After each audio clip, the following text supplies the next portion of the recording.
Hey team, welcome back to another episode of the Strength Game Podcast. I'm your host, Nick O'Brien, and this is episode number 21. The Strength Game is a weekly podcast dedicated to discussing all things physical culture with the coaches, athletes, iron enthusiasts, and experts deeply embedded in the strength game on both sides of the profession, both as coaches and as competitive athletes.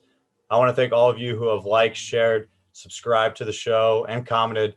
Your continued support allows us to bring on expert level guests and highlight more people in the profession, just like our guests today. I also want to thank Cerberus Strength for bringing you this podcast today for free. Trusted since 2012, Cerberus is making the best strongman, powerlifting, and strength sports equipment and accessories, ensuring the ultimate competitive edge. Every one of their products is tried, tested, and proven by top-level athletes worldwide. So whether it's competing on the big stage at World's Strongest Man or training at home in the gym, Cerberus Strength equipment is reliable, durable, and of course, strong enough to handle all your training goals and needs. If you're in the market for the highest quality strength and conditioning gear and equipment, be sure to check out cerberusstrength.com and use promo code strength_game to save on your next order. And in this week's episode, I am joined by head football athletic trainer over at Cal Poly down the road, Prince Williams. Williams owns a variety of professional career experience that expands across various levels of athletics. Prior to his current position at Poly, Prince spent 6 years at Cal State Monterey, 6 years as the head athletic trainer at Harnell College in California, and experience covering football, rugby, and gymnastics on the sports medicine staff at Cal. He also has worked in the NFL as an ATC spotter for the San Francisco 49ers during both the 2016 and 2017 seasons. In addition to all his experience, Prince is a certified strength coach, the host of the Hustle and Grit Experience podcast, a columnist and published author for BreakingMuscle.com, and a sports medicine instructor and mentor. He holds 2 fifth-degree black belts in 2 different systems and is also an instructor and teacher in a weapons-based blade art called Eskrima. A former college football player himself, Prince Williams is also heavily involved in bodybuilding and competes regularly in powerlifting. Like I said, I'm excited to have him on the show today. So with all that said, let's get in the game with Prince Williams.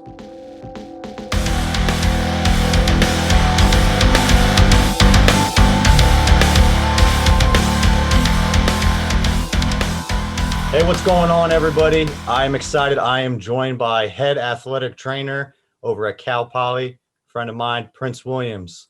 What's going on, man? It's great to have you on today. Hey, thank you very much. I'm glad to be here. Appreciate it. I know this is a little different than your podcast format, so I'm excited to have you on so we can have some banter back and forth a little bit now. Absolutely. Let's get it. Let's rock it. Hey, so I want to jump right into it. I want to get a little bit into your background, how you actually got involved in the strength game. I know you've been competitive in powerlifting, you've done some bodybuilding, and then a lot of martial arts experience. But what kind of sports did you actually play growing up? And then training wise, what got you to the point where you're involved in all these competitive sports now?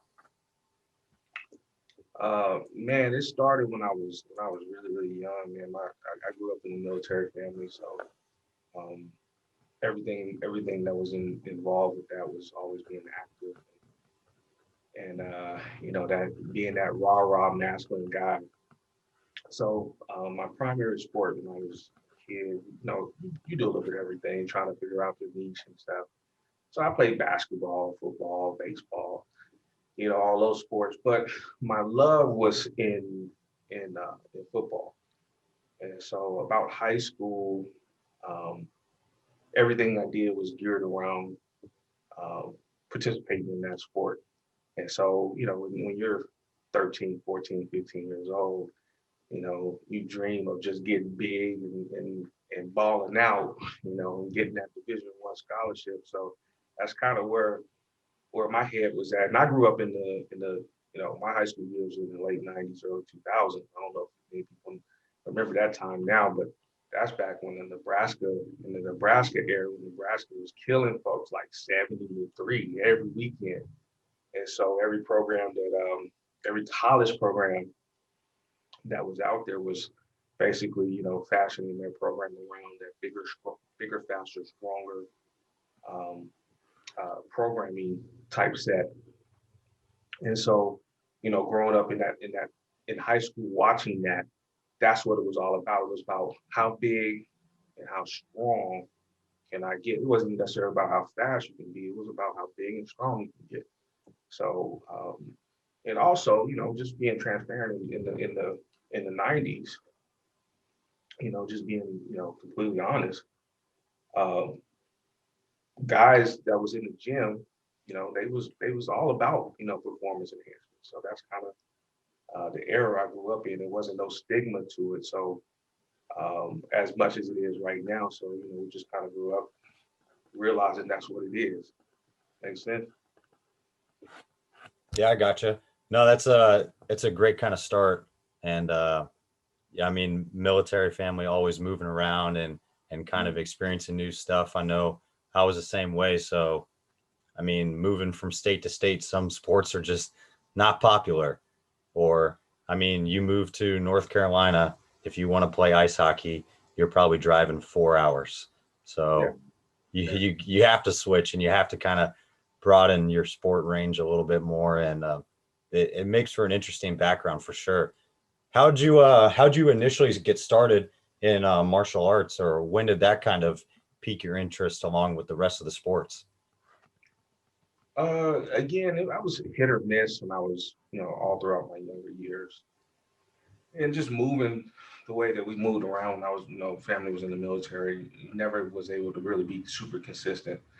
So probably in my late high school years, when I knew that I was settled, I got hooked up with a guy who's now a really close friend of mine, and he was teaching at the gym that I was working out at, and and I was looking in, and he was doing this art called Eskrima.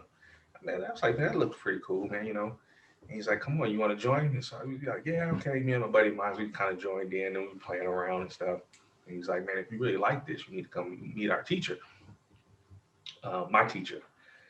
And so we were like, okay, cool, you know. And and so just that, just getting over to meet my who is now my currently my teacher, um, meeting him and seeing what type of a guy he was and how special he was and how gifted and talented he was, I was hooked. And but I had a conundrum. You know, I was heavily involved in my sport, and so I couldn't dedicate all my time to the martial arts. You know, so and then graduate high school and move on and into college. And even though I was, I come back and I'll train every now and then. It still wasn't. I still wasn't able to stick with it like I wanted to because I was so heavily involved in what I was doing with football. So, um, just a little synopsis, but yeah, I mean, I've been involved in the martial arts pretty much all my life, man. I, I would say so because what you're you have two fourth degree black belts in two different disciplines, right? Yeah, well, yeah. I mean, I have two fifth degree black belts now, so Oh, okay. I've been promoted. And then I have a teaching credential in Eskrima, which that's my baby, that's my pride and joy. Um, and so what I like to do with the arts is I like to try to combine and blend and mix a lot of those arts together because sort of like what Bruce Lee would say, um, you take what's useful and you discard the rest. So that's how my teacher taught us to approach the arts is you take what works for you and you make it your own. And not everything that is being taught is going to be for you. Uh, Not saying that it's ineffective. It just may not be for you. It may not be for your body style. It may not be for how you're built. So what I like to do is I like to take, various parts of the art and I like to try to blend them and mix them in together and make this what I call a practical art. Not so much based off of we call them the McDojos. I don't want to ever be looked at as a McDojo. I want to be looked at as a real martial artist. Like, hey, what I do is effective, you know? I like that. Yeah, definitely the practical side of it makes it more appealing as well, and training for it rather than just kind of checking the boxes of this is what promotes me. These are the skills I need to have. I mean, obviously at some point you have to be able to do those things and have a certain base of knowledge to progress, but practically applying those things and finding a way to actually do them and blend those things together to make it more appealing to other people is also important. But I love what you talk about. I mean, from your extensive background playing sports, martial arts, and everything, and then as well, like your bodybuilding and powerlifting experience, like what initially kind of drew you to the strength sports as well? And then why do you still feel like it's important to compete and train all while within your professional life, like you're heavily involved in sports as well as an athletic trainer? What kind of drives you to still want to challenge yourself and train? I think that even circles back to the discipline I came up under. Always, having something that I'm striving for, having something that I'm looking forward to, something that I need to do. Um, and life is about action. Life is about experience. And so um, I wasn't initially drawn to strength sports per se. That actually came later in my years. I started the powerlifting, a lot later in my lifting career. I was probably more attached to the bodybuilding side. But what I didn't even realize is because they call it now all of a sudden we have all these special terms for everything. They call it power building. Like, I've always been a power builder. That's how I grew up. And like I said, in the late '90s, all the guys I'm training with, they're like, yeah, you lift heavy, you eat big, and and you move this iron. So I remember one guy I was a kid, man, and he told me, he said, you never want to be a pencil neck lifter. And at the time, we think it's funny, how whatever, but he was serious. Like, no, man, you don't want to be in here getting the pump. You want to lift these weights because that's really what's going to cause you to grow. That's what's going to keep that muscle on you. So I was always lifting heavy. I wasn't necessarily lifting in a traditional powerlifting program per se, but I always lifted heavy. I always was in the reps of 6 to 8, and sometimes in the 2 to 5. I didn't know any different. And then some years down the road, when because I don't want to diet anymore. Some years down the road, I said, I don't want to diet anymore. Hey, this powerlifting thing looks pretty cool. You start getting into the powerlifting programs. It's like, man, I've been doing this. Like, what took me so long? And the powerlifting culture is so it's it's more of a community. Bodybuilding is more individual, and everybody's comparing themselves to everybody else, and it's on the very extreme end of diet, exercise, and fitness. Probably not even, I wouldn't even say wellness. You're kind of borderline um, talking about some eating disorders in bodybuilding. Whereas powerlifting, you can go to the other extreme as well. But the culture in powerlifting was very much, hey, we're a community. You're lifting heavy, I'm lifting heavy. There's no judgment there. And everybody is rooting everybody on because they know what it's like to get up under that heavy weight. Um, Whatever that heavy weight is for you, everybody's had to start somewhere, so they remember what that was. Um, so, man, just being in that community or being around people that were in that community, it's like, man, this is pretty awesome, and I'm doing what I love. And I've done this already. Like, it wasn't something I had to grow into. Like, I've always squatted, deadlift, and bench press. That is the staple of my whole programming. I like that because I like the power of building. I know there's always been a divide between bodybuilding and the people that just are basically looking for the pump, but I mean, it's just all for show. Or Yeah, you're going on the opposite side of the spectrum where like most bodybuilders or some of the other bodybuilders are, it's all built off strength and they're still doing big powerlifting based movements.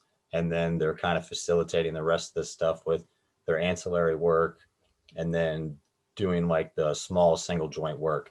But it's cool to see that. And definitely, I agree with you. Like, I don't have a lot of bodybuilding friends, but definitely from observing the sport and everything, anytime like powerlifting is compared to that, the community is just vastly different.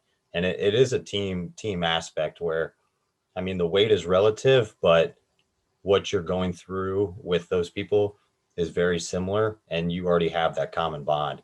And that's a great thing to have. And that's why I think it does, regardless of weight class, or even if you're in the same weight class, like you're going against yourself when you're eventually step on the platform.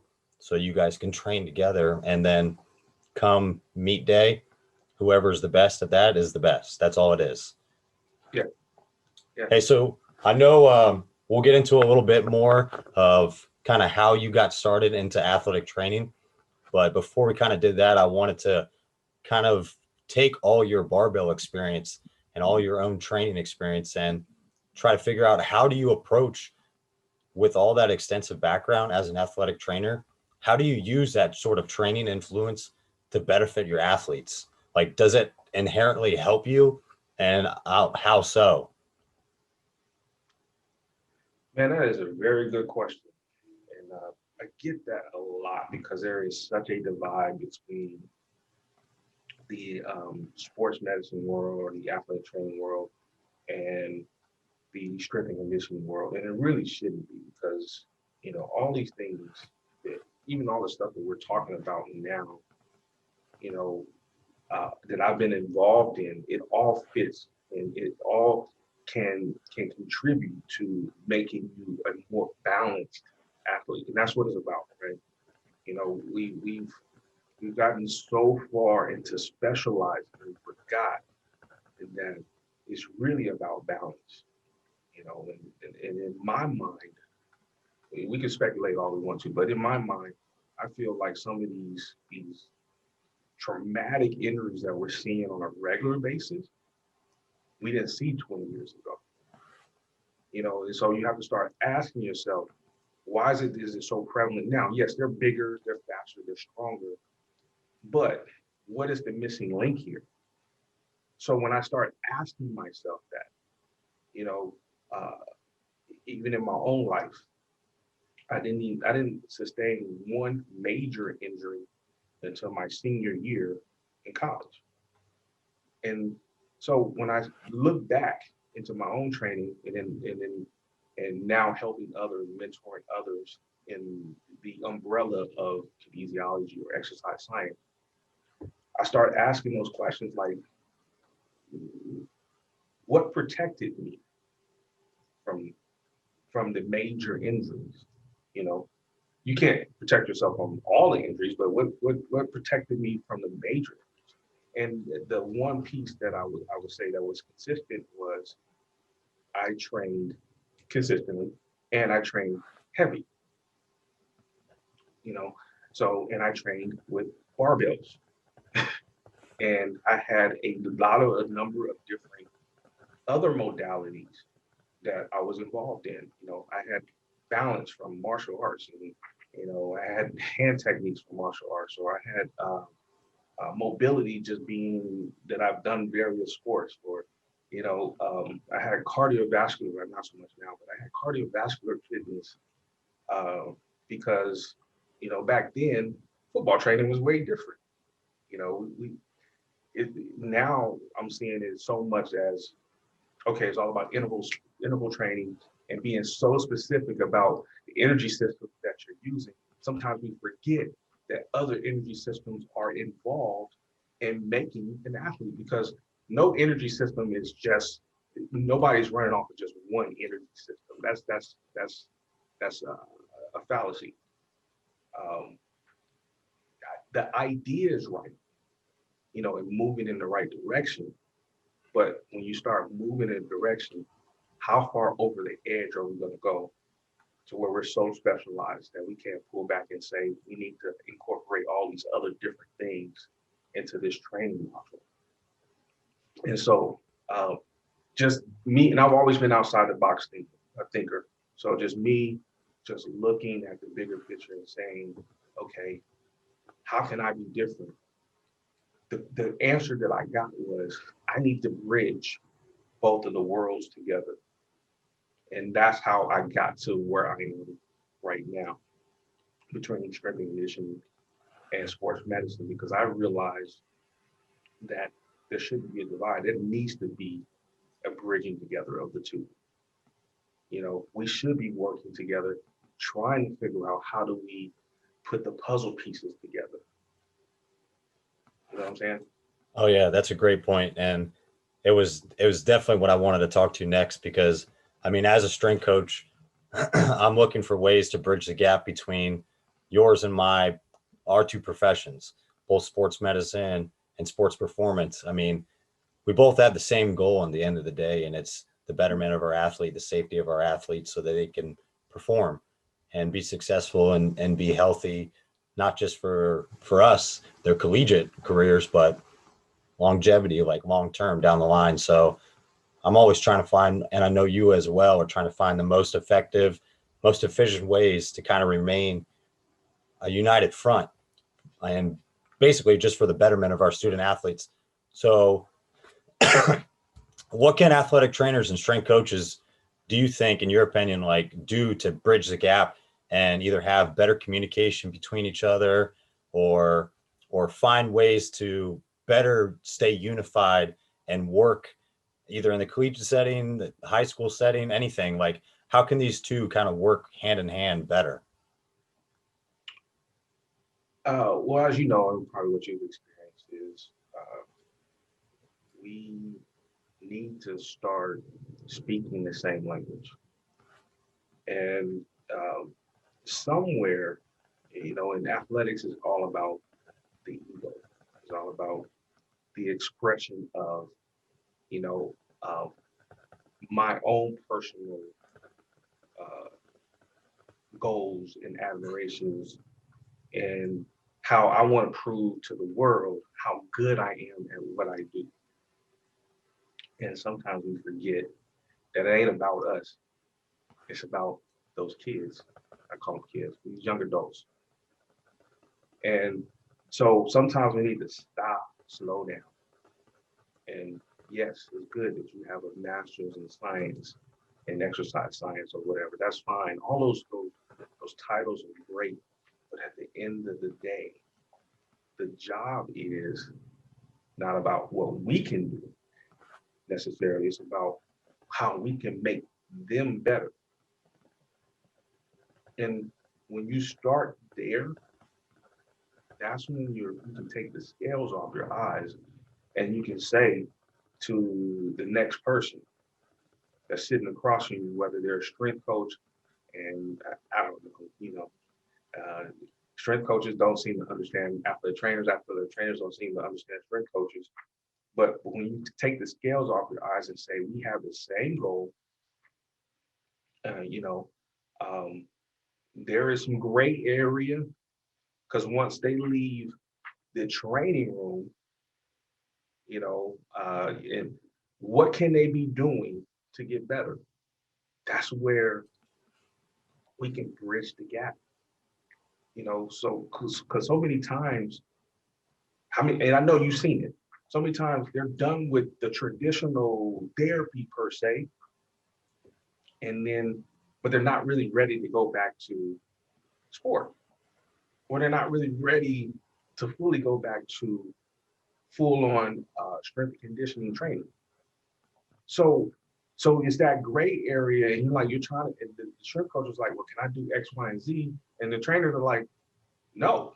And you're like, wait a minute, hold on, they can't do nothing. That's not right. That doesn't make any sense. You can do something. I tell my athletes all the time. They'll tell that. Also, so you just want me to sit here? No, You're not gonna just sit here. You're gonna do something. If it's your knee, your legs, your arms ain't broke. You can do your other leg ain't broke. There's things that you can do. It's that crossover. That I try to explain to them. Even if I don't care if you lifted on your leg was hurt and on the opposite leg you lifted 30 pounds on the opposite leg, there's going to be a little bit of crossover because the body acts as a system. It's not individualized. So when you train that nervous system, the nervous system is going to carry over to the other side. So we have to get back to basic exercise science, basic physiology, and start talking the language, the real science about what's happening with the body, and stop worrying about these titles. That's what we're doing. That's what the divide is. At least in my. No, that's a great point. And honestly, like, I think that definitely goes missing with a lot of strength coaches, a lot of sports medicine, athletic trainers. And especially like you talked about with that rehab setting, and yeah, an athlete's not quite ready to return to play fully, but sometimes athletic trainers don't really want to hand it off to strength coaches, and strength coaches are eager to get them, and sometimes like are discouraged when like there's a laundry list of can't do, can't do, can't do. But to your point, like there are many things you can do.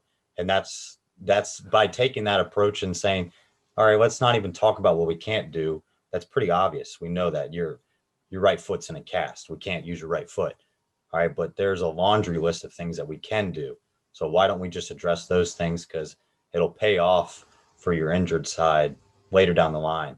And like that communication between it, and I know in my experience, and I'm sure you've seen it as well, that passing off of the athlete has always like been kind of the spot where an athlete can get kind of sucked into just a downward spiral and not really know, am I still in rehab? Am I fully turned over? Like, am I going to be able to play soon? So I know you have like, you're heavily involved in strength conditioning. You have your CSCS as well.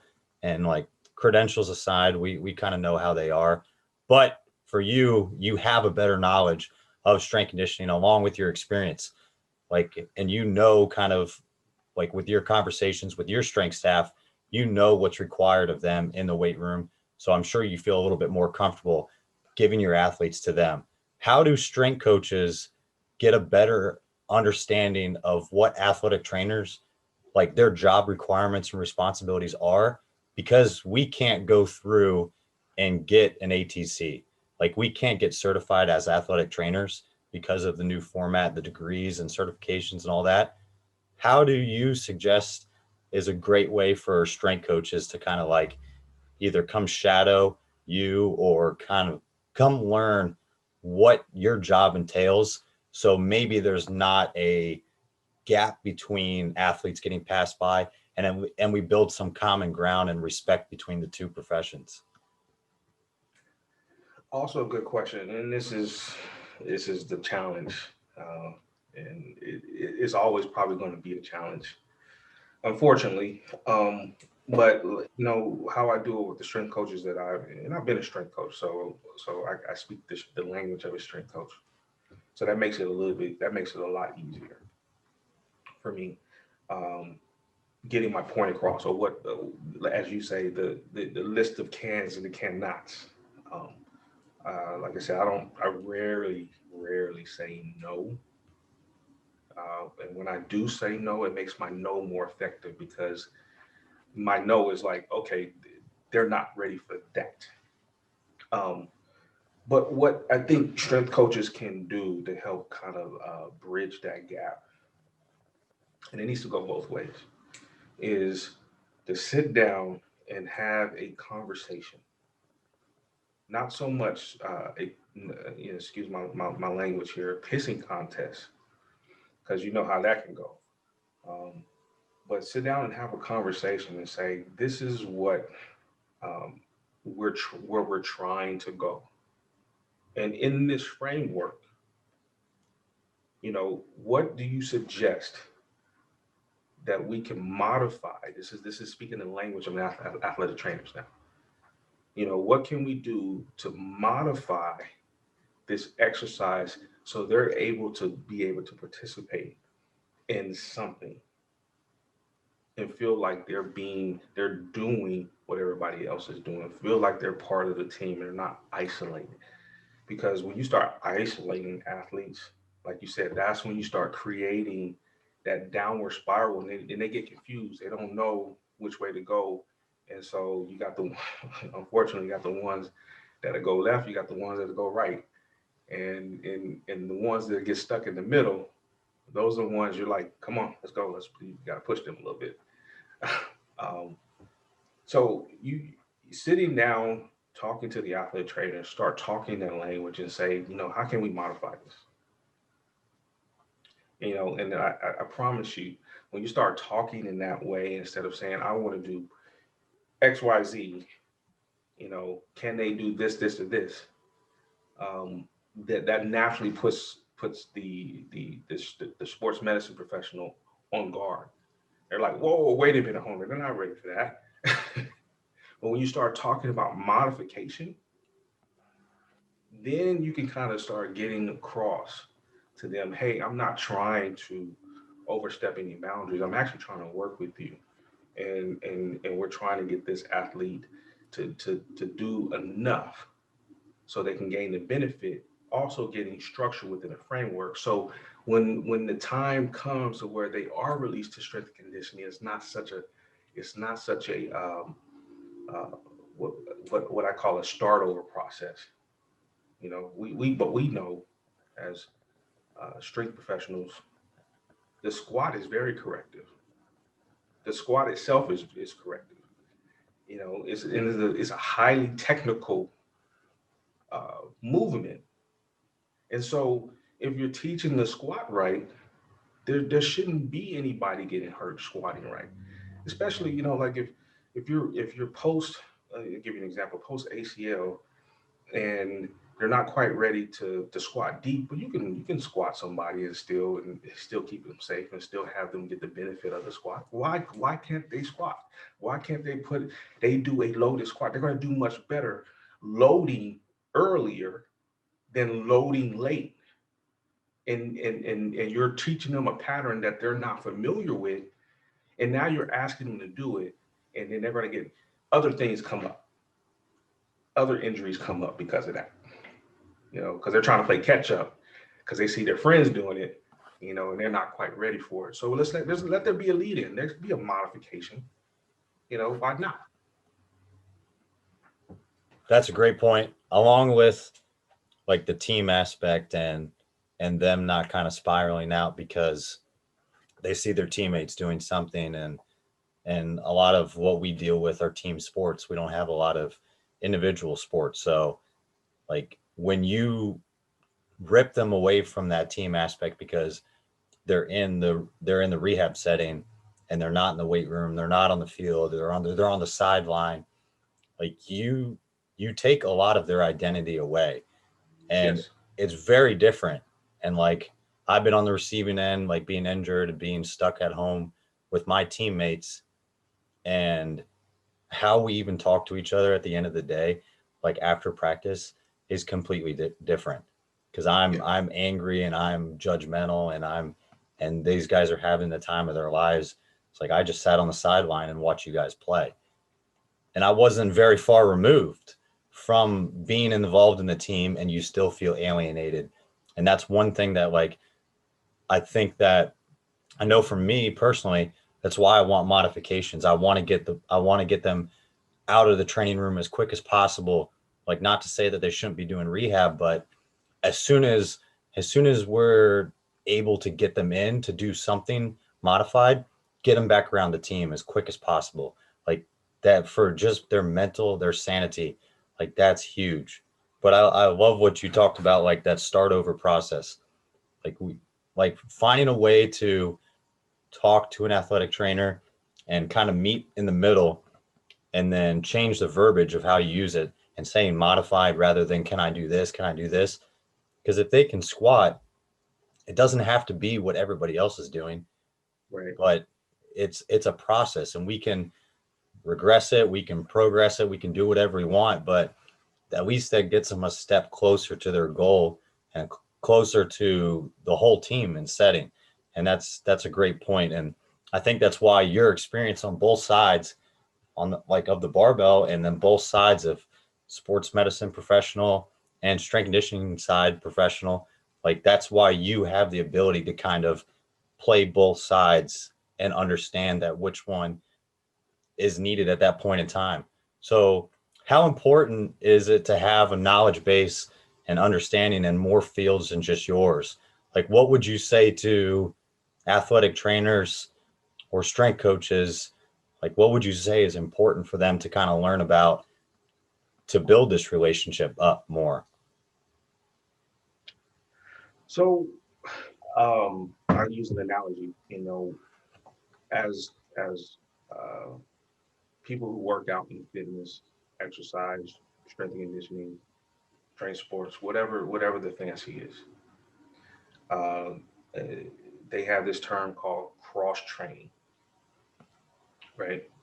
And so, why would that be such a big deal? Well, cross training, what it does, it actually allows you to build different energy systems so you can become a better athlete over the long haul, right? So, you know, we forget that athletes need a cardiovascular base, not because they're necessarily going to use that as the primary energy source, but because it actually allows them to be able to recover faster, you know. So it all fits. So what strength and conditioning, circling back, strength and conditioning athletic trainers need to do is they need to cross train. You know, they need to cross train their minds. They need to cross train their skills. And I hate to say it, but we all get into our professions, and then we'll learn about everything in our profession, and then we forget about everything else. And we forget that there's other things up under that umbrella of kinesiology or allied healthcare. We forget that there are people good at other things that we're not necessarily good with. And athletic trainers, we're the jack of all trades. With allied healthcare, we have to kind of know a little bit about everything, but not be experts. Because our job is to be middlemen and to get people in the direction that they need to go. But what happens is sometimes we get in these professions and we think we know it all. You know, we get these continuing. That's not. This is not necessarily inherently bad, and I'm not bashing anybody. I'm just speaking out of experience because I've been there. We get these continuing educations, and I've done this and I've done that. So I'm good at this particular thing, and we forget that there are other people who are probably better at something else than you could be because you only thing you focused on was this. So we have to cross train. So like I'm always reading not only athletic training stuff, but I'm reading things that pertain to strength and conditioning. I have a holistic background with the martial arts because my martial arts allowed me to be I'm a master massage therapist. I don't list that on my credentials, but part of the martial arts is being able to not only heal, but to be able to destroy or whatever you destroy, you need to be able to bring it back. So the way we grew up in our system is we learned how to heal as well. I learned how to be a massage therapist, and to help restore the body. That added to my discipline. It also opened up my mind to new modalities of ways of getting people to look outside of what is the norm. What they have this thing called evidence based. Well, most of the evidence based stuff at some point was all anecdotal. The only difference is they had a little bit more time to add the evidence because they had been doing it for over time, if that makes sense. You know, so just because it's anecdotal doesn't mean it doesn't work. You know, that's not how the body works. That's not even how the mind works. The mind works if you believe it. This is the placebo effect, right? If I can convince you that it worked, doesn't matter. It worked. The body heals itself. What we're trying to do is we're trying to put it in an advantageous position to heal better. And that's what we forget. We want to think that what I did, my exercise prescription, and my knowledge is what caused this person to be better. No, that's not how it works. You guided them, but the body heals itself. That's a great point. And I think if we're doing our jobs right as professionals, we're not taking credit for those things. Mm-hmm. Like we're trying to put these athletes in a better position to be healthier, to return from injury, to be more resilient to injury, to be more like stronger, more powerful, or just be all in all more prepared for their sport and for life. But if we sit here and take credit for those things, then we have to take credit for their failures as well. Right, So if right. if we're not up for that, then we should just whitewash all of it and say exactly like you said, to your point, it's like we're guiding them, we're putting them in those positions to do Yeah. those things. They're doing it themselves, whether we're there or not. And sometimes they might be doing it in spite of us. So like we should probably pump the brakes on some of that stuff. But this kind of ties in a little bit more too to like what you talked about, the balance side of it. And I know as coaches, like we talked about it as from the athlete's point of view and all the things that they have to endure. But like I want to flip it a little bit, like from the coach's side, from like the sports professional side, like balance usually isn't very typical, like in our job description. Like, can you give the listeners some ways to find balance within the sports performance, sports medicine field, and why you feel like it's so crucial, whether it's like from the educational side, from spiritual side, from anything like that, like what helps you kind of stay focused together and all in all balanced so that you can perform at your best. Realizing, I mean, that is a great question because in the sport world, there is no balance. We're all working 60 to 80-hour weeks consistently. And most of us are terrible at taking vacations or spending time with our family. I hate to say it, but that's the truth. And there's an aspect of, you know, we're overworked and underpaid. Not necessarily that the pay has anything to do with it, but let's be honest, that's part of the process. So you have to have a way to negate that part of it from your own psyche, because right, most of us who are successful in the sport world aren't doing it for the money. We knew what we were signing up for.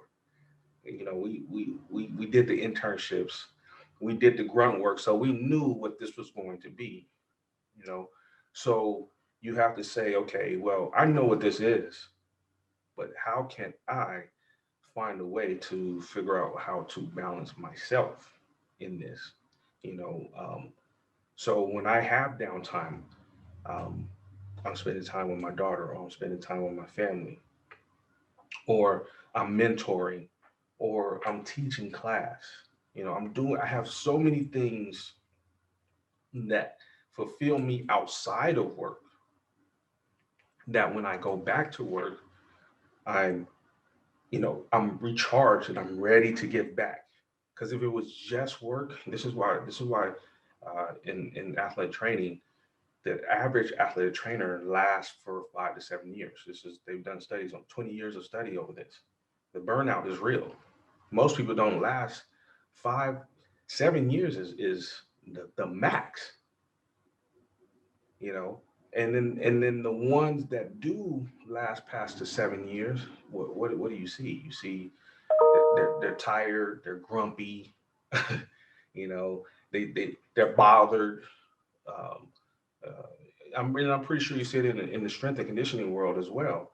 You know, and you're like, man, if you're that miserable, what are you doing here? You know, because you have 18, 19, 20-year olds who got nothing but energy. And and they're really receptive because a lot of them have goals and aspirations for themselves. So if they're looking to you for guidance, and you can't give them guidance because you're feeling some kind of way and you're in your feelings about life. How can you give of yourself if you can't, if you're not giving to yourself? So I give to myself. I have to do those things for me outside of work. And yeah, I don't have a whole lot of time, you know, uh, but the time I do have, I have to maximize it. And I tell them ahead of time, hey, we're on the schedule. Let's go. Let's get this work.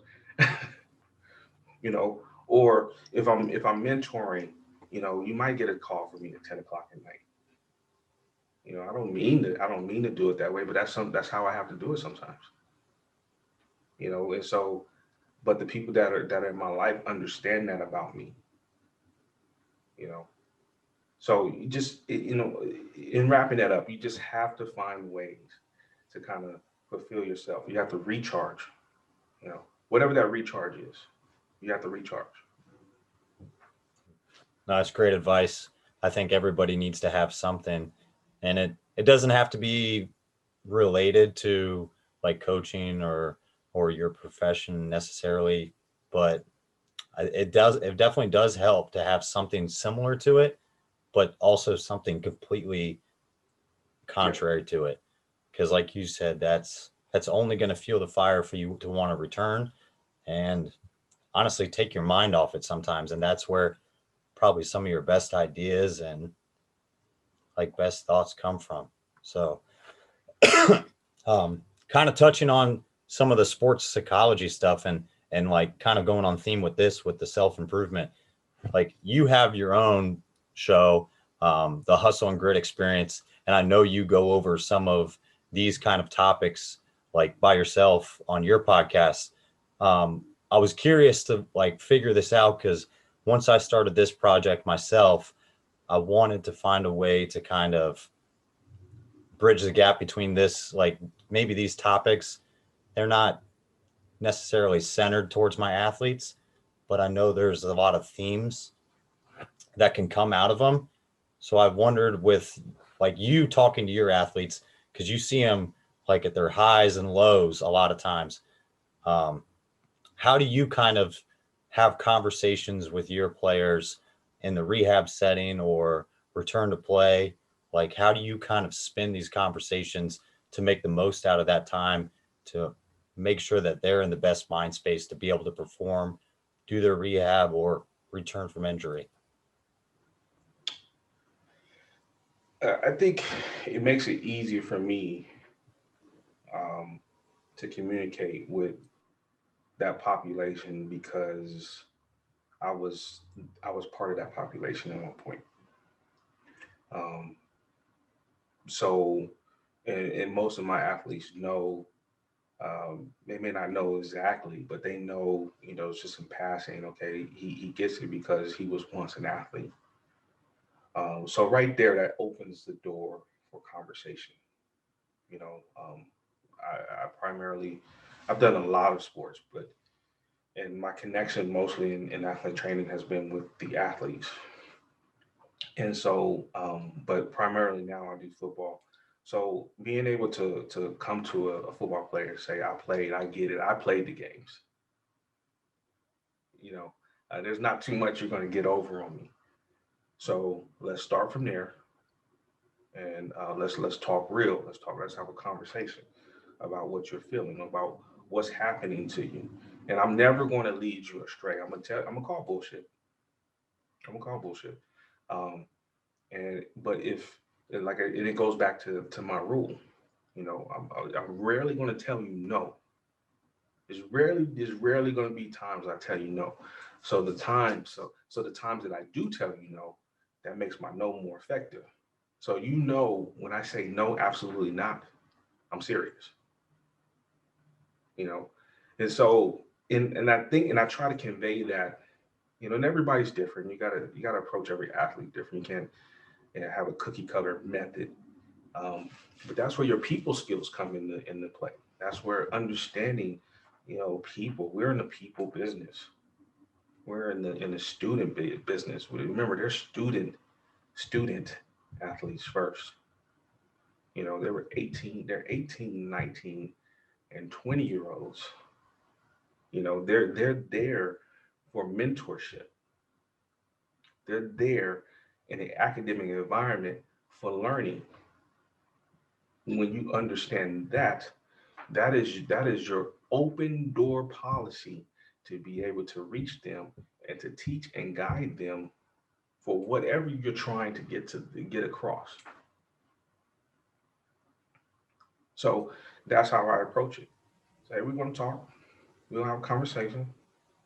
I'm not going to lie to you. We're going to shoot straight. This is what it is. This is how we're going to approach it. You know, uh, you can be compliant if you want to, or not. I mean, it doesn't make me any difference. But how do you want to get better or not? And just let me know so I can let the coaches know what it is.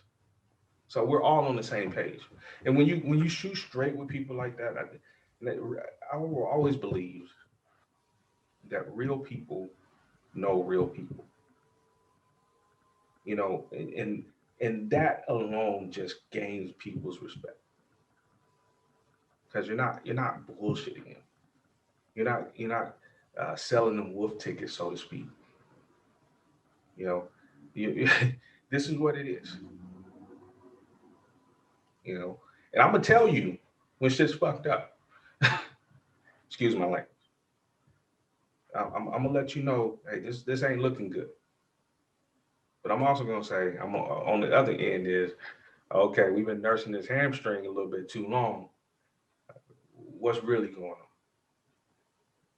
on? And that's an art. And that's an art. Some people do better with that than others.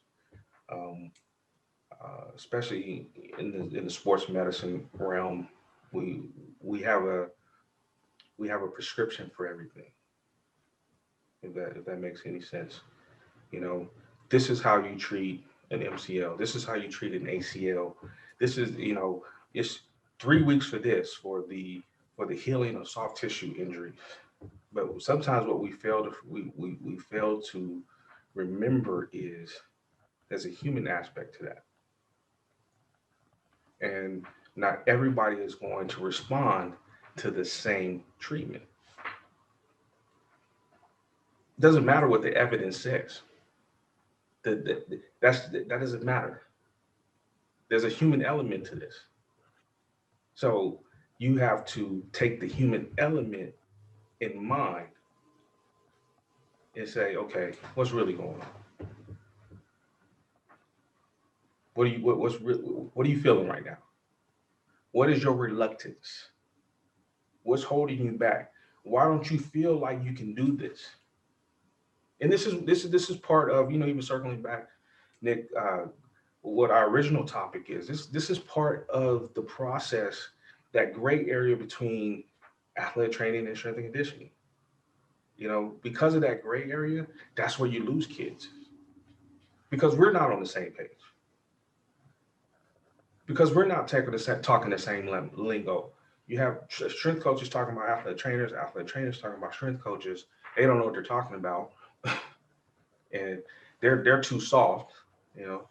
Um, and then these kids get lost because they're hearing mixed messages, and they're going to lean towards the person they respect the most, and that's not the way it should be. They should be respecting the the temperature, because everybody's talking the same thing. They're talking the same language. We're on the same page. We're moving in the same direction. So that when you have that tough conversation, hey, we've been working on this hamstring 3 weeks now, and hamstrings usually do well at about 80% at 3 weeks. Yeah, you're not going to feel great, but you're going to have to open it up a little bit. Yeah, it might hurt a little bit, but hey, you got to push it. Yes, you're going to have a little bit of scar tissue build up. Yeah, you might hear some pops and some cracks. That's okay. That's what the training room is for. But you're going to go run those sprints. You don't got to do all of them, but you're going to do some of them. And that's just being earnest. That's just having an honest conversation. Just my opinion. No, that's a great opinion, and I fully endorse that. And honestly, I have been in that position where the mixed messages have become an apparent issue, and it's been brought up from coaches, from sports medicine side, or from my own department, or from the athletes, and you can kind of see where an athlete starts to get confused. And to your point exactly, they go to the person that they trust the most, and the majority of the time, like, there's a very big hierarchy even outside of trust. It's who allows them to be on the field, and that's kind of skips over both of us for the most part, and it goes right to the coaches.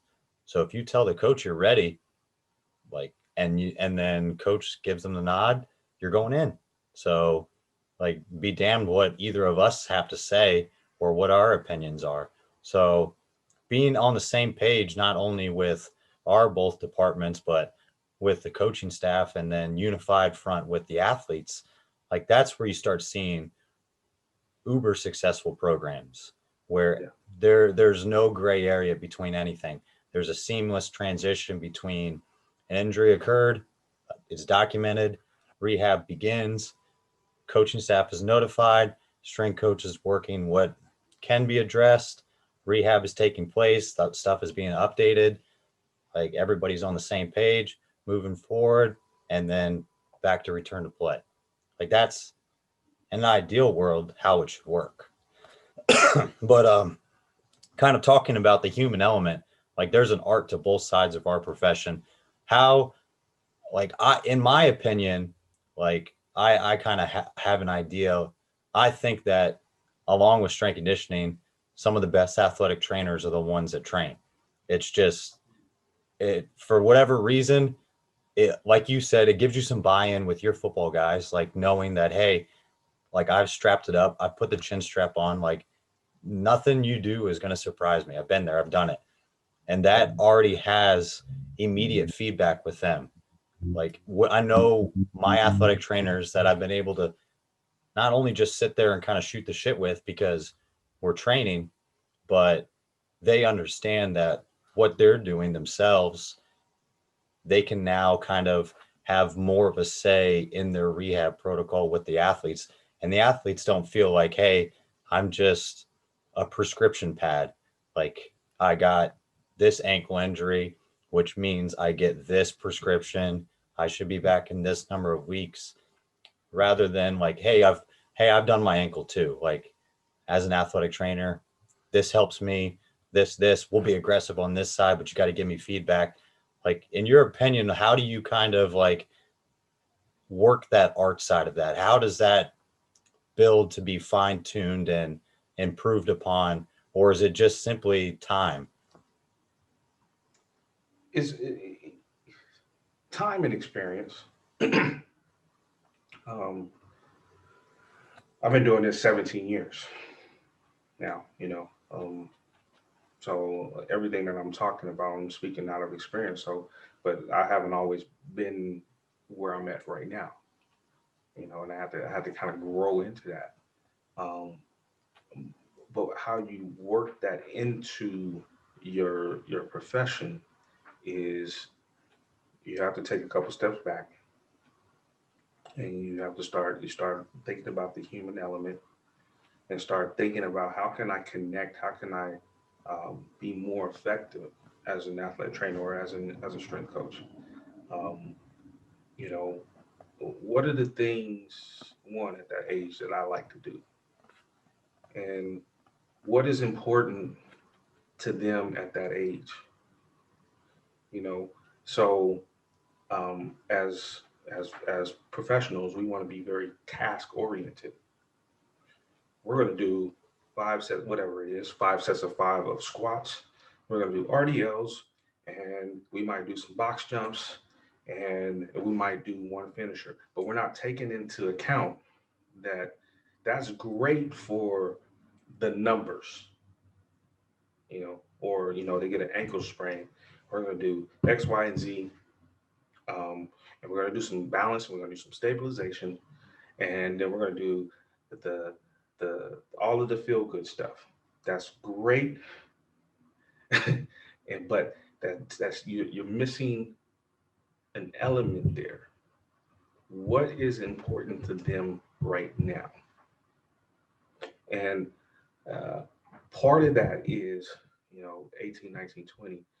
They still need to feel like they had a say. They still need to feel like um, they're part of the process. They're not just machines. We're treating them like they're machines. We're treating them just like they're another number, and we're shuttling them in and out of this system that we've built, because that we have goals, and we're task oriented, and that's what we do. We got to perform. It's performance based.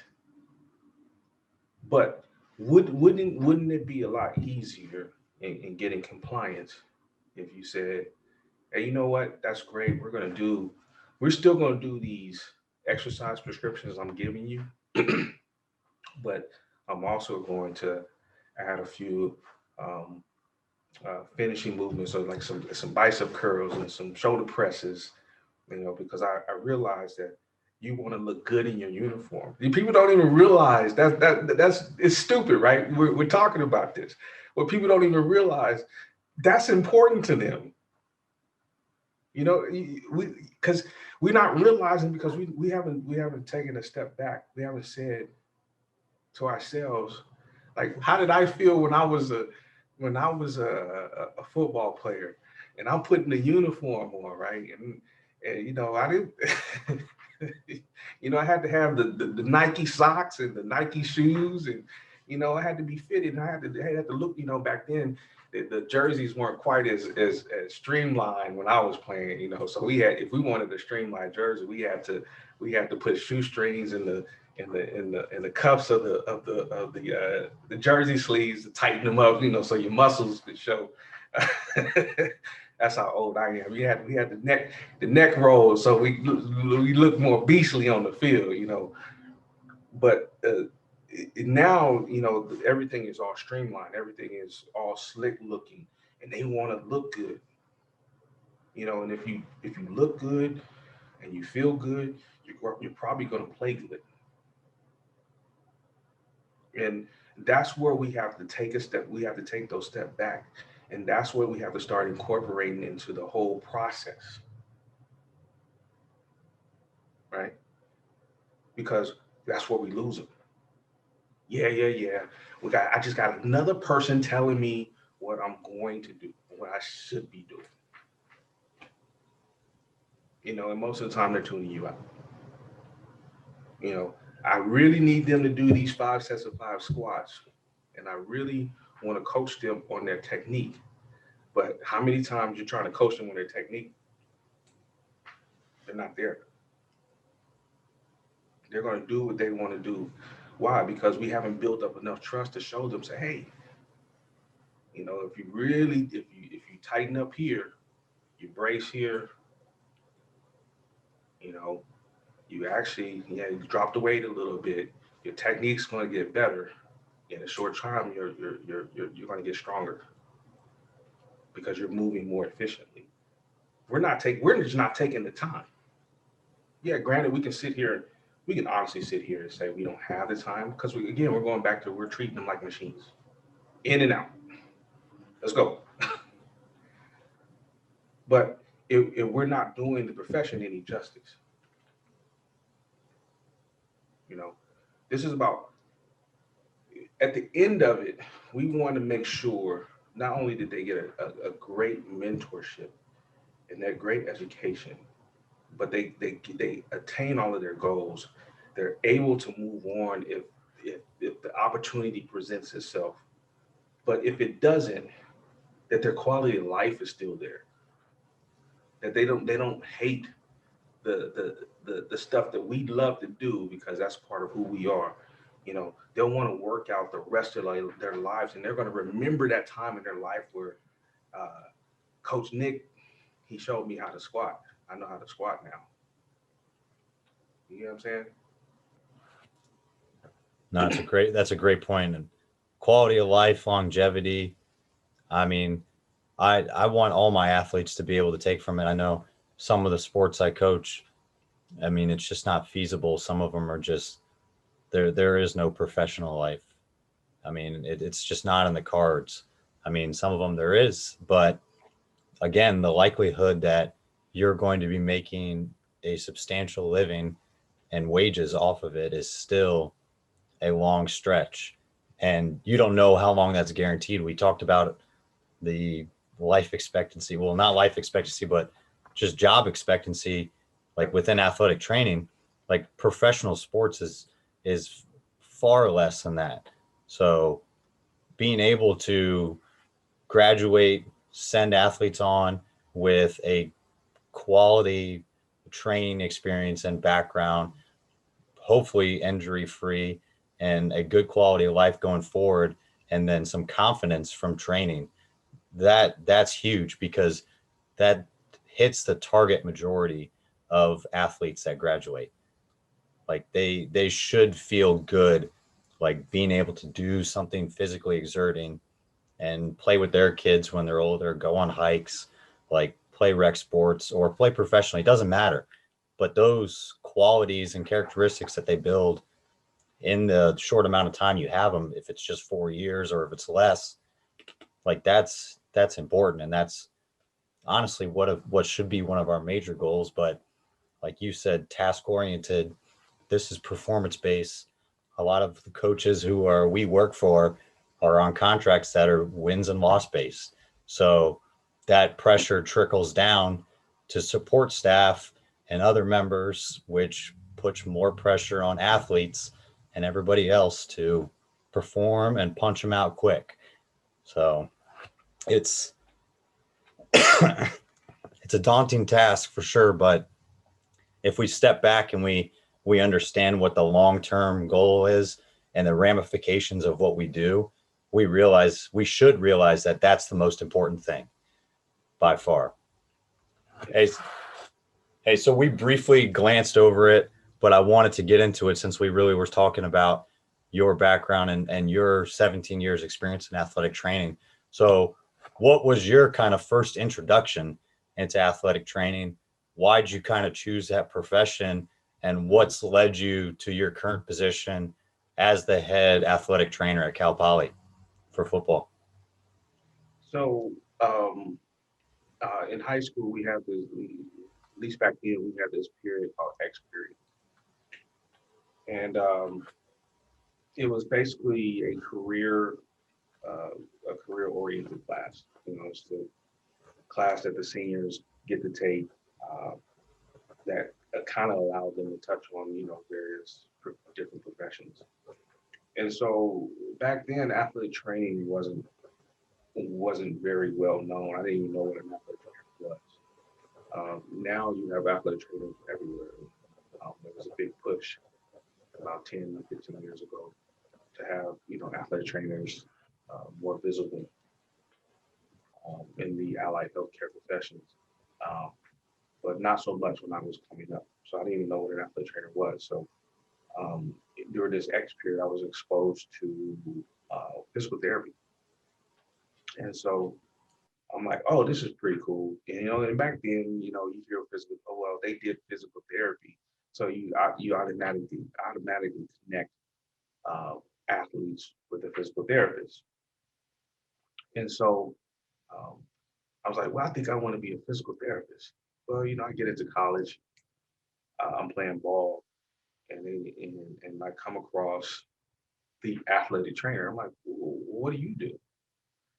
and they're telling me that the job description. Actually, this one particular guy, he's actually a mentor now, a mentor of mine, but he's one of my good friends. And he's telling me the job description. And he's like, yeah, I do physical therapy. We're the people who run out in the field, and we do all the acute care. I'm like, man, really? That's what I want to do. He's like, yeah, we can, work at these different levels. You can work at high school, you can work with the pros. There's so many different avenues you can take with this. I'm like, yes, that's it. So my first year in college, I knew exactly what I wanted to be. And which is funny because I was working for after high school, I was working for a physical therapy office as an aide. And so I'm asking the physical therapist, like, hey, what do you think? Should I go into physical therapy? Should I be an athletic trainer? They're like, yeah, you need to be a physical therapist. I'm like, but I don't want to do patient care. Well, you're gonna make more money. Ding ding ding, more money. Like, I don't know if that really matters to me. I want to be effective. Like, I don't care about the money per se. Yeah, I mean, money is important, but I want to make my own way. I'll make my own name in this. So it just turned me off. I was like, I don't want to be in patient care. I don't want to be in the office. I want to be able to be around people who were like me, that didn't have an opportunity or didn't have the right guidance to get back to the sport the way and play the sport the way it should be played, because they were injured or because they lost their shot or they didn't have the opportunity to. So which actually led me into all of the different things that I got myself into. All of the different micro disciplines within the profession. And it kept me open-minded because I was like, well, I can add this to my training, into my education, and that'll make me a better athletic trainer. And I can add this, and that's going to make me a better athletic trainer. That's going to make me more valuable, and I'm going to be able to teach my kids, and they're going to respect me more. So it just took me down these rabbit holes, which is not necessarily inherently bad, but looking back on it now, did I need to do all of that? Probably not so much, not in a formal sense, but in learning how to do it formally, and in connecting the dots with the time and the experience, I was like, oh, that's why I needed to do that. So that's a little bit of my background. That's why I got into athletic training. I knew exactly what I wanted to do. Even throughout college, as I was playing football, I was doing my internship hours at the same time concurrently. That's unheard of now. You'll never see that. But back then, I was able to do that. And what that did is that actually gave me a lot of perspective because I was on both sides of the fence. I was an athlete being a student athletic trainer. So I was able to ask those questions that most people aren't able to ask. That's awesome. Yeah, that definitely makes you a very well-rounded athletic professional. I mean, it's kind of hard to pigeonhole you to one title just because of all the different things that you've done. And I think there's a reason that like both our professions have constantly toyed around with what our title should be. And so I know some people don't like it. Like some people don't like strength conditioning. Some people don't just like S&C coach, sports performance coach. I know I've talked to athletic trainers that don't like that. They don't like the term trainer. They don't like sports. Some don't like sports medicine, whatever it is. It's hard to, especially for you, to be able to pinpoint one thing just because you have your hand in so many different things. You have so much different experience that is all encompassing. And it's great to see that like it all comes back so that you can help your athletes more. And every time you kind of read something or you add something onto it, your first thought is, oh, this is definitely good. This is going to help them. This is going to help them, which is a great mindset to have. So for anybody kind of interested in getting involved or potentially wanting to pursue athletic training, what advice do you have for someone that may or may not be able to do all the things that you've done and play football while doing their internship hours, or want to be a physical therapy aide? Like, what advice do you have someone that's kind of either in their first year of athletic training as a degree or considering it as a profession? You know, what I'm doing at Cal Poly now is I run the student, we call it the student athletic training program, but it's really the student sports medicine program, because most of my students don't want to be athletic trainers, and that's fine. They come for the experience, but that's not ultimately where they want to go. And in dealing with and mentoring a broad range of students like that, I have some pre-meds, I have some pre-physical therapies, some occupational therapists, hopefuls. I have various people who want to be a lot of different things. I have a couple that want to be athletic trainers, but you have to be able to connect and bridge the gap for all of those. And the way that you do that is you have to realize that they all work together within the sports medicine or within the sports world. Like, we all have to work together. There's specializations, and you start figuring out there's some people who are really good at one thing, and it's not about me. It's about the profession. It's about the sport. It's about that person. Then you're able to drop the ego and get that person to the people that they need or where they need to be. And so I would say, as a student, if you want to get involved, just get involved. Just seek out those opportunities. If the allied healthcare profession is where you want to be, find out what athletic trainers do. Find out what physical therapists do. Find out what occupational therapists do. See what nurses do. See what the doctors, see what the different types of doctors, see how they all fit. And then you can decide where you want to go, because at the end of the day, you're going to be talking to those people anyway. At some point, you're going to have to be able to talk the same language as them, because you're going to have to be able to disseminate information across the board. So I tell my students all the time, I don't care.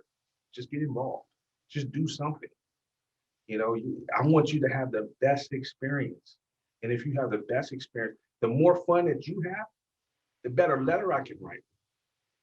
But if you hate being here because I'm not giving you enough experience of the experience, then you're not doing yourself any good, and I can't give you what you're looking for at the end of the day. And so when I talk to my students,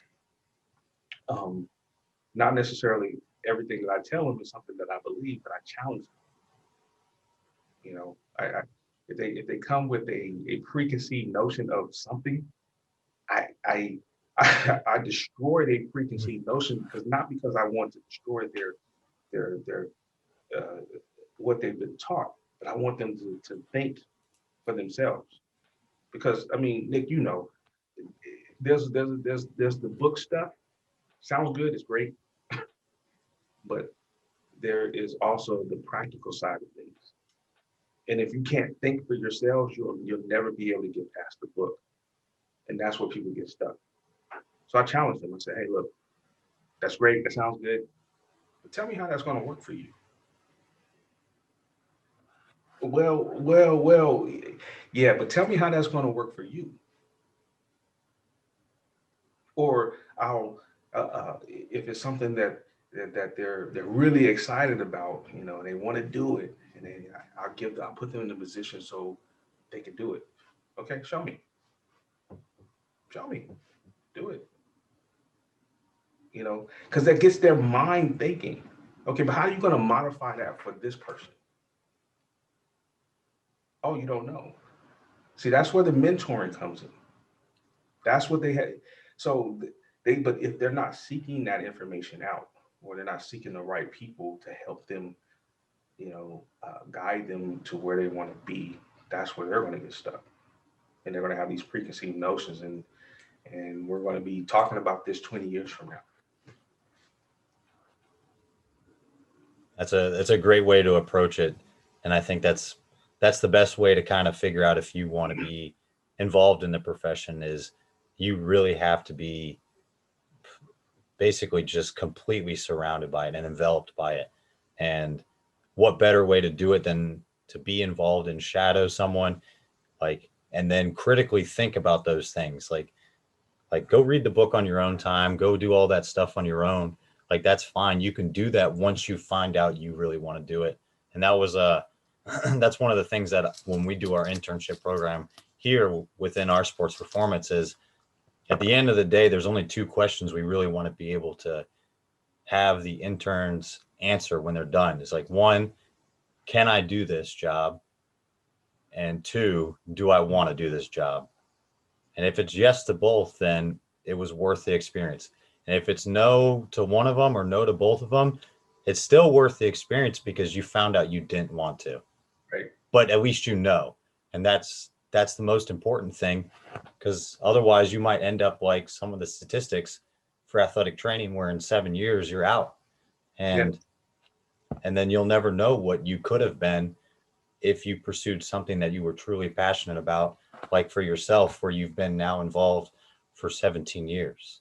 That's a completely different scenario. And it's a testament to what you did in the very beginning, and then everything you've done up until this point to continue to add on to it and feel your fire more and more. Yeah. I mean, Nick, this is even just talking to you about this, man. I mean, this is a great opportunity to get our voices across, because there is that aspect of it, is that dark side of the professions, on both sides. And if we don't address it, it seems like everybody it's really hush hush with everybody, right? Until they get hit smack in the face with it. I'm not perfect.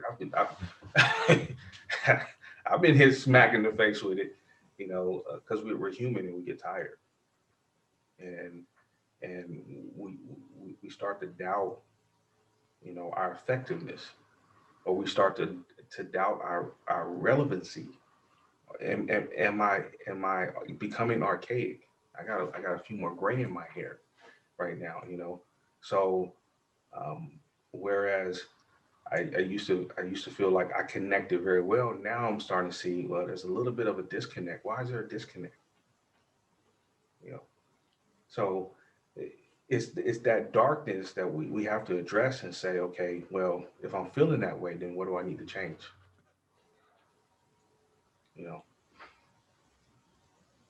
That's a good point. Hey, so I know we could go on for this for a while, but hey, we got to wrap this thing up for now. So, like any good training session, I don't know what would be overtime for Eskrima? Overtime? Yeah, what would be a finisher for an Eskrima training session? just an all-out knife fight. Yeah, that could be. That could be.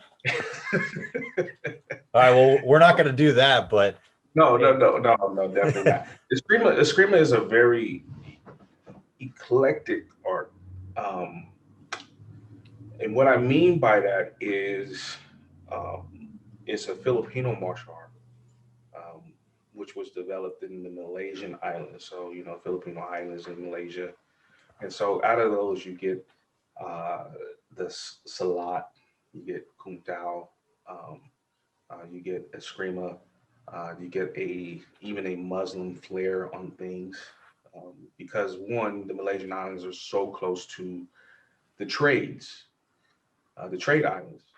You got North Africa, you have China, you have Japan in the eastern part of the Pacific.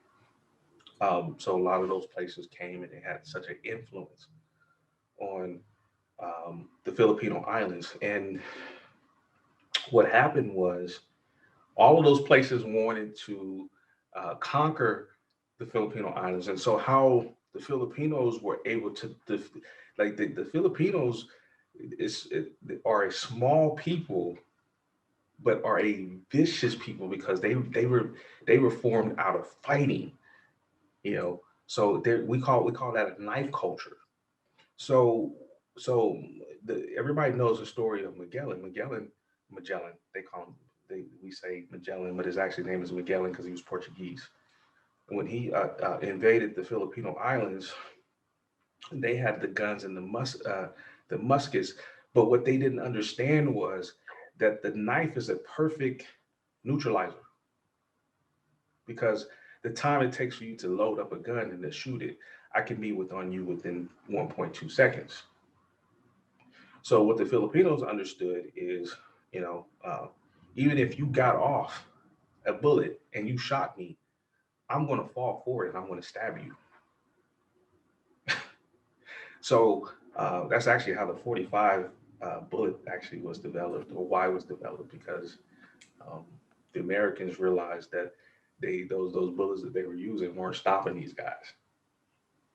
They get all psyched out, and they were still getting sliced and diced. That's a whole different story. I know that can go on and go on. Just give you a history lesson. But ultimately, what the Filipinos taught was they taught weapons first. And so they didn't teach what we think traditional martial arts, where they teach you empty hands and katas and how to spar. No, they taught weapons first because what they thought was if you could deal with a knife or sword or any kind of blunt extended weapon, that's just an extension of your hand. And if you can deal with that, a, a punch is going to be so much easier to deal with. So a lot of people just, when they see Eskrima, they think knife, stick, but it's so much more. It's broader. It incorporates so many different types of weapons, and it has an empty hand self-defense component to it, and it's based off of flow. You know, you'll hardly ever see escrimadores or people involved in the Filipino martial arts. You think there isn't a whole lot of structure. If you ever watched a session, you would think, man, there's no structure there. There is a lot of structure there. It's based off of the feeling, because when you're Nick, when you're dealing with a true blade, and I've done demonstrations with live blades, and freestyling. When you're dealing, it's about flow, it's about feel, it's about touch. You know, and if I'm not very sensitive to what the other person is doing, I can get cut. And if you get cut in the wrong way, that can be crucial. You know, that can disarm you, or that can kill you. You know, so circling back to your question. So at the end of a session, I usually tend, even after we do our weapon stuff, I usually tend to end it with some type of practicality, some type of maybe knife disarm, or some type of, I translate it into, how would this translate if this person had a knife and I didn't? What if he had a knife and I had a knife? What if we both didn't have a knife? What if we both didn't have a knife, he picked up the knife, or whatever? You know, how would I deal with that? That's where the practicality stuff comes in. So I like it. I'm glad you went over that stuff. I was curious, and I'm glad we got to hear a little bit more about it. I know you could talk about it for a while for sure. Man, that's my whole other life, man. Yeah. Hey, you got a lot going on. I know. Yeah, man, I can go on about that, man. That's my whole other life. There you go. Hey, so like any good training session, we finish it off. We end it with a finisher. So we got 4 quarters, 4 questions, and we'll do a practical overtime to finish it off, maybe. Sound good? Sound good. Hey, so take as long as you want, or you can fire them back quick and we can go rapid fire. But are you ready? Yeah. All right. So biggest influence in sports medicine and biggest influence in strength sports.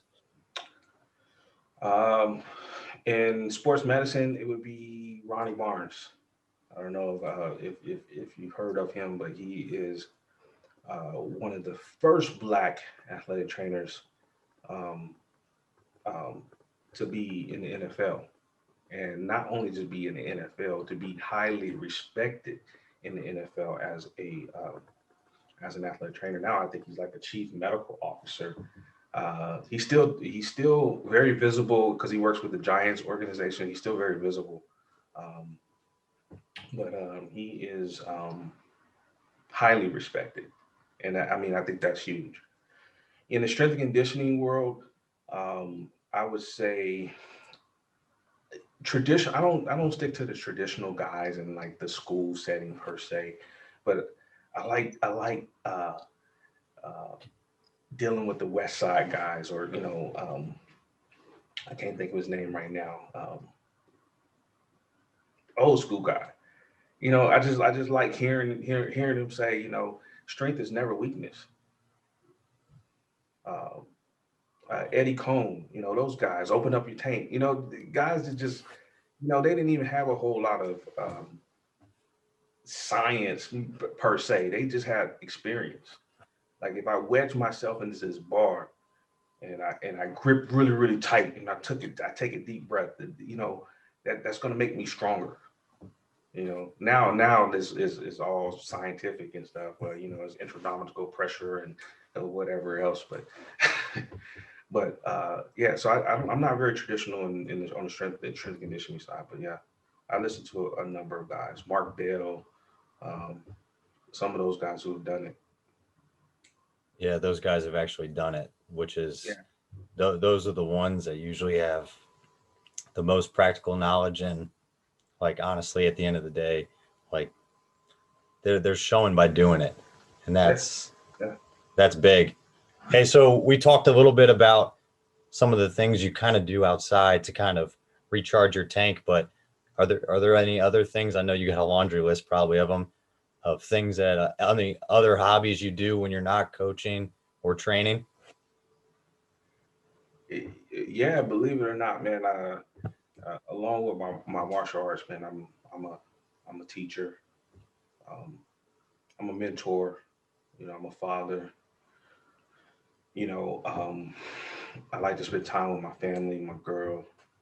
And developing relationships. Um, so tying all that in and making all that stuff happen is a little challenging at times.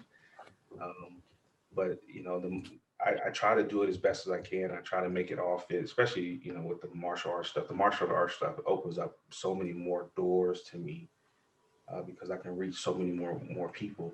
Um, I just recently started this whole podcast because, well, podcast YouTube. I already had a YouTube, which was a martial arts YouTube, but I kind of linked my podcast to my YouTube, and I did that now because I wanted to give back to the profession what the profession has given to me, and concurrently at the same time when I do an episode, I'm already writing to do the podcast. So I write and I do the podcast, but my writing is actually a chapter that in a book that I'm working on right now.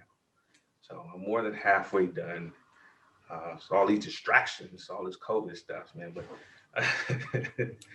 um, in time. But yeah, man, those are the projects that I'm working on, man. That's awesome.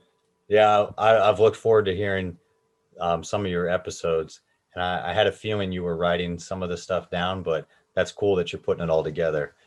Yeah. Hey, so I don't know if you've given any thought, because obviously you've pretty much tripled what the average athletic trainer does in a lifetime. So if you weren't an athletic trainer, what profession do you think you would be involved in? And if you weren't involved in powerlifting or MMA, would there be another sport that you probably would get involved in? Wow. Wow. Uh, over through the years, this is where the doubt comes in. Um, and if I want to continue to do this, and this is the burnout speaking, maybe I should do something else. And believe it or not, I tried my hand in law enforcement. Actually, before I went to Cal, actually, I was in phase two of the FBI process, and I was all the way through the border patrol process, and I was doing some local law enforcement stuff too as well, interviews and stuff. And I remember during that time, the border patrol called me first, and they said, "Hey, we got your paperwork done. We really like you. When do you want to schedule your academy date?" And I was like, I don't know what I want to do. Is this really what I want to do? I probably make more money for sure. And then Cal called me, and I was like, nah, I'm not doing that. I'm going to Cal. So, um, can I see myself in law enforcement? Yeah, probably, because of the structure that I had early in my early years. But to be honest with you, Nick, I've never really truly seen myself doing anything other than what I'm doing right now. Um, from a sports standpoint, football was my thing, and then martial arts was my thing, and I competed for a number of years, in martial arts, in sport karate, and uh, you can only fight for so long, and then and then life just kind of catches up with you a little bit, and you're like, I'm not trying to get hit in the face anymore. Um, can I see myself doing anything other than across the board what I'm doing right now? Probably not. Probably not. That's who I am. This is who I am. I gotcha. Hey, so if you had to set up an ideal training day, what's your go-to training music or PR song? And what's your post-training meal look like? Man, you asking me that now? Nah, man. I like to turn up, man. So when I put my headphones in, it's whatever comes through through the earbuds that got a lot of bass and a lot of cussing. That just get me hyped. But my go to if I'm really really hyped is an old school song by Twisted. It's called Adrenaline Rush, man. And that it just fits so perfectly sometimes because I'm just like, yeah, let's get it going, let's get it popping. um, Man, I put a little Pac on, man. I put a little, little Snoop and Dre on, man. I'm old school, man. So that's stuff that I'll be putting on when I'm really trying to turn up. What's the go-to meal right after that then? I don't own too much count calories anymore, so um, it really depends on the session. If it's um, a lighter session, I probably won't eat too much, to be honest with you. Um, I might take in a shake, and I might eat just a sensible meal.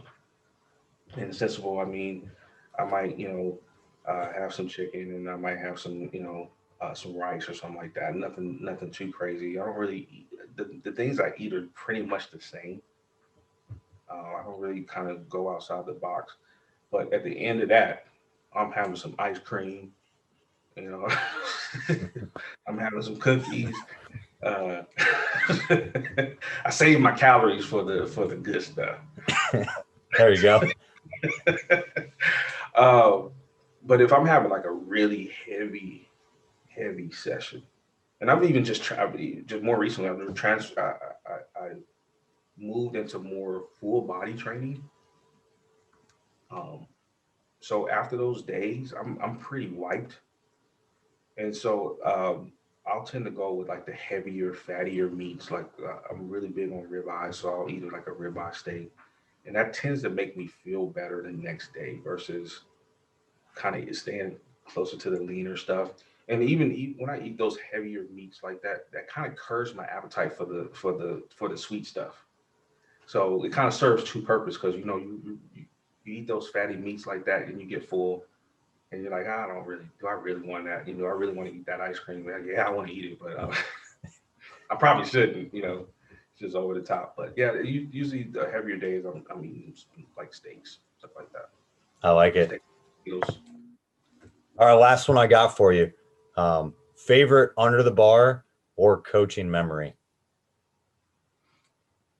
Um, Coaching memory is probably more so a coaching memory than under the bar.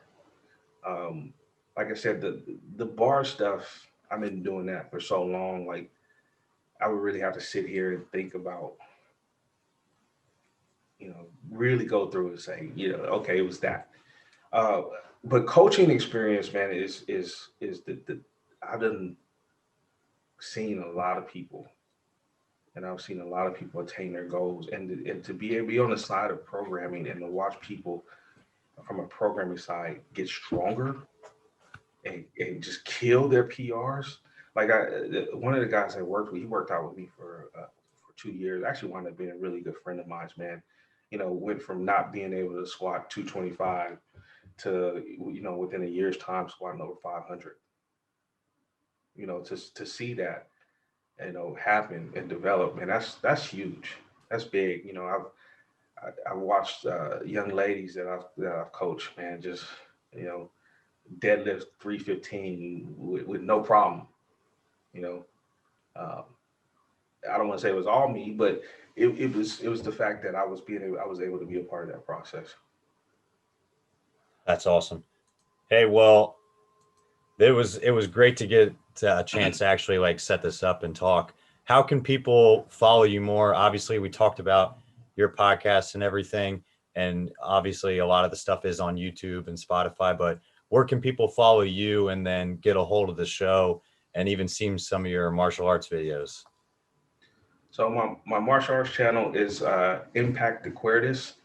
You can find that either you can find it under my name or Impact Aquarius. Aquarius is Deuerdas, um, and that's the style of Eskrima that I do. That's my style of Eskrima that I do. You can also follow me on my Instagram. My name is Prince Williams under my own name, two underscores after that. And in my podcast is linked to my YouTube. So my podcast would pretty much take you to the YouTube channel. But the podcast is the Hustle and Grit Experience. And I am streaming right now everywhere. Um, and I'm having a blast with that. And I really encourage people to tap in uh, to my podcast because even though I'm solo right now, man, I'm touching on a lot of different things that is relevant. Yeah, I'm touching on a little bit of spirituality, and sometimes that gets a little woo for people. But what I try to take what is isn't so practical and make it practical so people can understand, so they connect to it. Because it's all about energy and it's all about balance. And so I'm talking about those things. I encourage people tap into that, man. Listen to that. It's all about mindset and changing your life and really moving forward. Um, so that's the Hustle and Grit Experience. I also have some articles up on breaking muscle. Um, it's also talking about mindset. It isn't just the meathead stuff that we all think is going to be in some of those online magazines. No, I'm talking about some really high level concepts, um, and you get to see me in doing something other than just talking. You actually get to see my writing and see the expression that's coming through in my writing as well. So those are some of the things that you can follow me on: Breaking Muscle, my YouTube, both my YouTube channels, and the Hustle and Grit Experience. That's awesome. Yeah.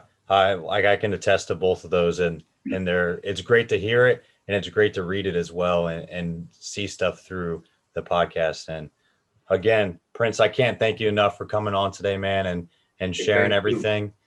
You touched on a lot of stuff, so I can't thank you enough. Man, we need to do this again, man. Like, you got me excited. Let's go. Hey, Let's go. Hey, we'll set it up. But for now, man, thanks again, and I'll talk to you soon, bud. Thank you, man. Hey, Nick, it's nice talking to you, man. Appreciate the time. Of course. Thanks, Prince. I know you're gonna do well, man. I'll listen to your stuff, man. This is a great place, man. Well, I appreciate that, man. Thanks again. Absolutely. That's it for this episode of The Strength Game. Thank you again to this week's guest and to our sponsors, Cerberus Strength. Be sure to connect and keep up with our guests at the links in the description below. Remember to subscribe to us on Apple and Google Podcasts, Spotify, or your favorite podcast provider to stay up to date on all future episodes. Also, check us out on YouTube and CoachO'Brien.com, where you can find all the video versions of these episodes, as well as show notes, episode schedule, and much more. Comments, ratings, and reviews are always welcome and appreciated. Thanks again for tuning in, and be sure to join us next week for another great episode of The Strength Game.